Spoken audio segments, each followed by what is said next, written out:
Howdy, guns and drugs.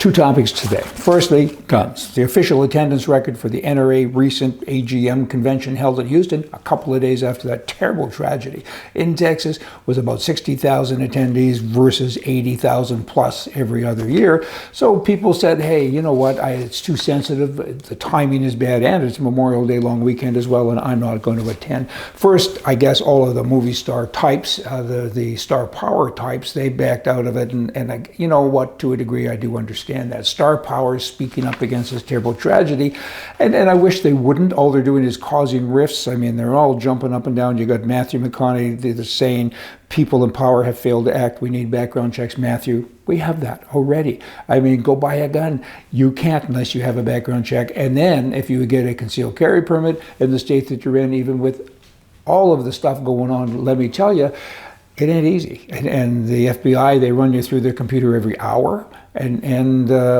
boy, oh boy, if you get caught stealing bubblegum, you lose your right. Right? I mean, it's not that simple. People in power have failed to act. I don't know. Who has not acted here? I think the school boards maybe haven't acted. I mean, these bad guys, they come into our churches, they come into our schools, they come into our concerts, airplanes. They kill people. They're bad people. That's what they do. So, hey, let's act accordingly. Let's have security guards. Let's have doors that are locked all of the time. And let's have things like the airport. Go into an airport. I mean, they check your boarding pass 6 or 7 times before you get on an airplane. I mean, it's onerous. So, but then swing to schools. Doors aren't locked all of the time. And there's, hardly ever are there security guards there, and there's often signs up that say gun-free zones.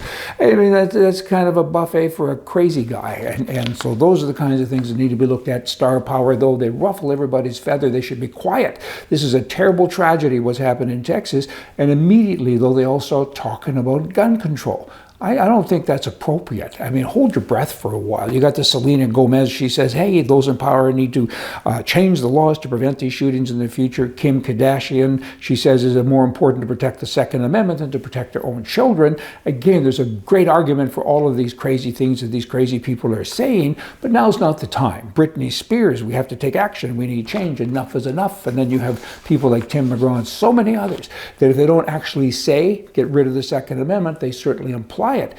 What are you going to do? Take away all the guns from the good guys and then only the bad guys have them? You think you got problems now. What about later? I mean, there's a lot more to this. And the biggest thing is a grieving time. Minutes after there's a tragedy, all of these people, presidents included, they stand up and say gun control. Second, it's like it's our fault. It's not our fault.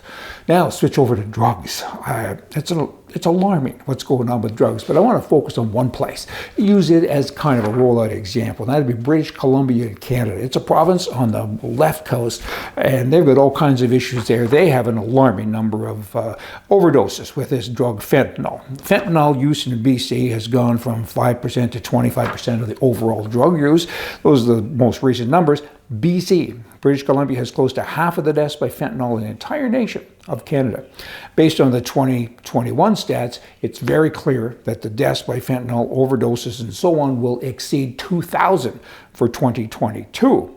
Not many deaths in British Columbia by guns, by the way. Fentanyl is up to 100 times more powerful than morphine, and the BC government just legalized. Oh, you can't make this stuff up. They just legalized limited amounts of fentanyl for personal use, right? Good grief. Canadian government approved this, endorsed this, and it's an experiment, they say, for 3 years. It's going to take that long just to count the bodies. Don't worry about the public being alarmed. The government has this under control. They've made rules, so you can't take your drugs. The guys that are now able to carry them and have them, you can't go to a school ground and or a child care facility. What can go wrong with that? I suppose the plan is to provide good quality, approved brain-destroying fentanyl versus picking it up from a drug dealer somewhere.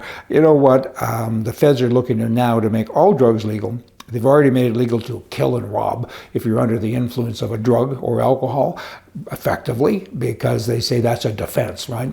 The world is a mess, and Canada is kind of leading the charge on that mess. I hope it gets better. Everybody start paying attention to this stuff. Guns and drugs, I mean, who's really at fault here? And the same government, British Columbia and other places, particularly in Canada, say, Guns are bad. Nobody can have a gun. Look what happened in Texas. Look what happened here. Take the guns away from all the good people. There's only a few hundred deaths by guns a year. In Canada, there's 2,000 a year in one province by fentanyl. And the drug dealers, it's catch and release. I mean, this is murder. It's certainly premeditated murder, attempted murder, when you sell a drug to somebody that when they're dying. So many people are dying from it. And these guys, they don't even get charged. And yet a person with a gun, do the comparables yourself. But no matter how you slice it, there's craziness going on. But can we make it better? I can start with getting a conservative government in place in all countries. That's a start. Is that an ultimate fix? Of course not. But maybe we'll get there. Good versus evil. Hey, see ya.